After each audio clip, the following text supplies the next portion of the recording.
ستا کور ارتاو شو چاردیوالي دغه شوله سامانونه خراب شو په دې علاقه کې راسره چا مرسته وکړله د خوا نږدې علاقه کې راسره کار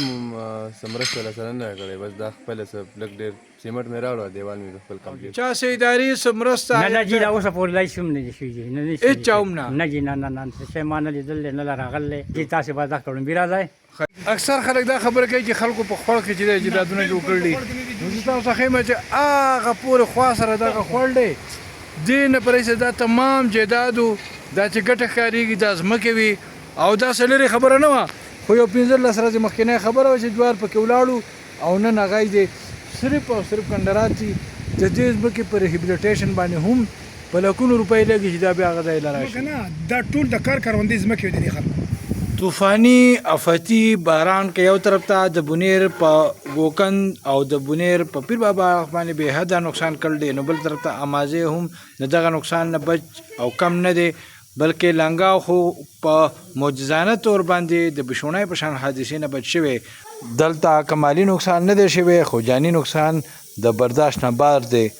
او متاثره خلکو سره تر دا دمه د یوې ادارې در طرفه څه کومک څه مرسته نه ده شوې ستاسو نوم څه دی؟ احمد ګل جي زموږ نسخان خو جي چې کوم ځای نه څلور میخین تللي جی او شپږ بیزې تللي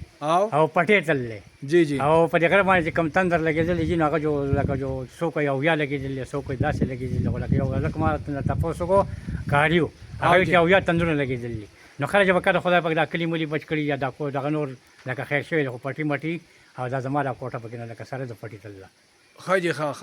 چا څه ادارې څه مرسته نه جي دا اوسه پورې لای شوم نه دي شوي نه دي هېڅ چا هم نه نه جي نه څه شی ما نه لیدل دی نه راغلی او لکه تپوس له موږ لومبی خلک یو او جي تاسې به دا کړم راځئ ښه جي او نور مخکې د دې نه علاوه په کلي کې د نور چا څه نقصان شوی دی د دې نه په کلي کې د اقبال بیا ډېر شوي دي چې د هغه ځمکه چې کوم دی نو کته ثابت یو پټې تللی هلته یو ګاډ تللی دی دلته په یو دوه باندې تللي او دلته په زما د غړو کې رورم د کوټې نه تاو شوی دی لکه زما ځمکه تلله کوټه به شوې ساري به شوې وي بله په دې غره کې زما دوه باندې دي د هغې نه یو سایډ هم تندر وړلی دا بل سایډ هم تندر وړلی سارې پکې دی لکه ستاسو دوه ځایه ځمکه چې دی نو زمونږ دي درې ځای دغه شان درې ځایه تلله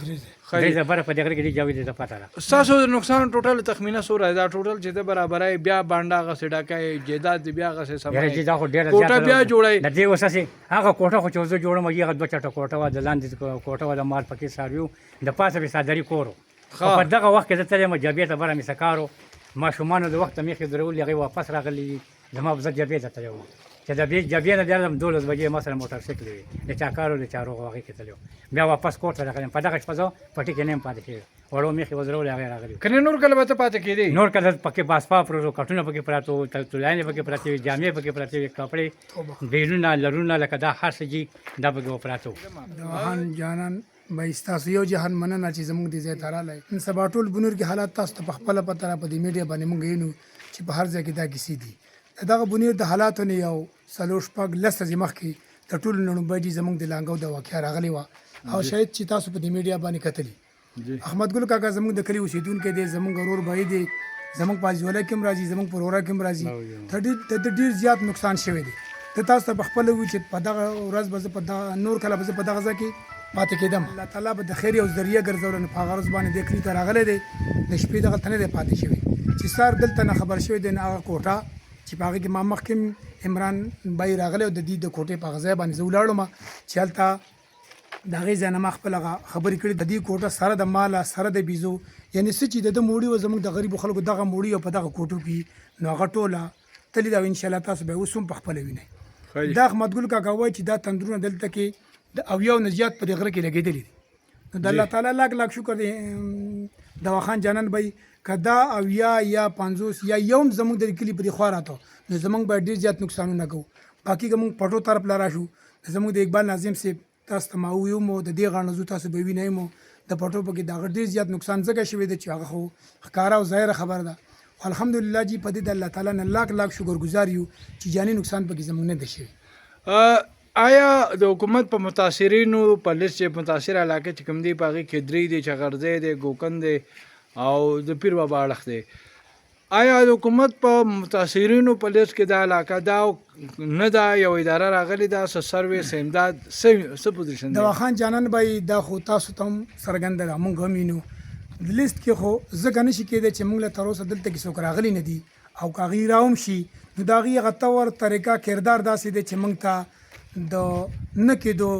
دغه محسوسېږي. لومبی دا ته یو کس دواخان جانان به چې دلته کې رالې او دې کاکا ته د خپل وس مناسب هر څه چې و نو هغه موږ ولیدو او تا ورکړو. نو ستا موږ لاک لاک شکرګزار یو. په هر ځای کې په پیر بابا کې په هر ځای کې سانحې شوي دي، هلته هم خلک رسېدلي، دلته هم خلک راغلي، خو مالي مرستې موږ سره تر نن تاریخه هېڅ چا نه دي کړي.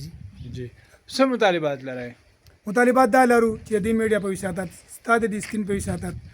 کوم حکومتي خلک چې په حکومتي بینچونو باندې ناست دی نو پکار ده چې هغوی دې ځای ته رام شي. نن خو کبیر خان ماشاءالله ماشاءالله دا به زه ووایم چې راغلی خبر شوم نو د هغوی نه هم تمه لرو، امید لرو،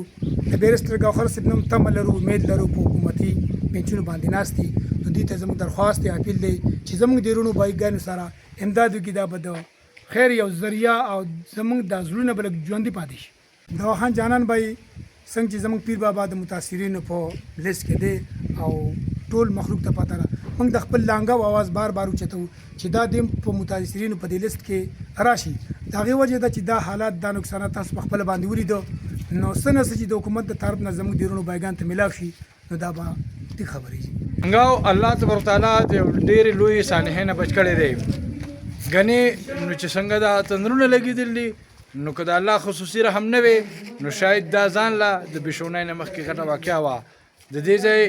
غریب خلک چې د هغې آمدن صرف یا پټی دی یا کټی دی د هغه دواړو نه خلاص شوي دي. باید چې حکومت دا په امازو کې لنګاو په متاثرینو په لیست کې واچوي او د دې خلکو د پټي، د دې د کټي، د دې د کوټې د درې واړو د بحالۍ دپاره خصوصي پیکیج ورکړي. که الله د دې سر ته خیر کړی دی په دې شکر دی، خو د ژوند د تېرولو لپاره چې کوم بنیادي وسایل د دې علاقې دپاره پکار دي هغه ورسره نشته. خو د چا چې څومره شوی دی د هغه د برداشت نه بار دی. حکومت له پکار دي چې خصوصي سروې د لنګاو شي او د دې د ژوند د بحالولو لپاره د دې شوي نقصان ازاله وشي. دواخان جانان، وطن نیوز.